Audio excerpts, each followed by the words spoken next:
জীবনে কখনোই হারিনি। আর এটাও বলতে পারবো জীবনে কখনো জিতিও নি। এই মধ্যমিতার মধ্যেই জীবনটা কাটছে। জানি না কতদিন এই মধ্যমিতার মধ্যে জীবনটা কাটবে। কারণ একবার যদি তুমি মধ্যমিতার মধ্যে এসে পড়ো, এই দিনটা আর কাটে না। মধ্যমিতার মধ্যেই তোমার সারা জীবনটাই চলে যায়। তো আমারও সেভাবেই চলছে। জানি না আর কতদিন চলবে। একবার জিতলে জিততে চাই, আর না হলে একবারই হেরে যেতে চাই। এই মধ্যমিতার মধ্যে পড়ে আর জায়গাটা যাতে যাচ্ছেই না। তো আমার কথাটা কি আমি সত্যি বললাম? একটু তোমরা কমেন্ট করে বলবে। আর তোমরা কোথা থেকে দেখছো এটাও আমার সাথে একটু কমেন্ট করে বলবে, কারণ আমারও ভালো লাগবে তোমরা কোথা থেকে আমাকে দেখছো, তোমাদের জায়গার নাম কি। তো আজকে আমি কী কী রান্নাবাড়া করলাম সেটাই তোমাদের সাথে শেয়ার করলাম। আজকে রান্নাবাড়া করলাম হলো উনুনে, কারণ ঠান্ডার দিনে উনুনে রান্না করতে খুবই ভালো লাগে।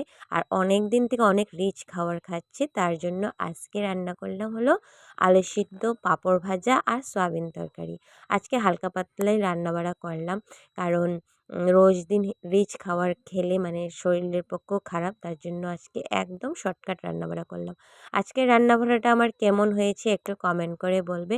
আর তোমাদের যদি আমার ভিডিওটা ভালো লেগে থাকে তাহলে প্লিজ একটা ছোট্ট করে একটা কমেন্ট করো আর আমাকে ফলো করে দিও। এবার তাহলে আসি, আবার দেখা হবে নেক্সট একটা অন্য সুন্দর ভিডিওর সাথে। টাটা।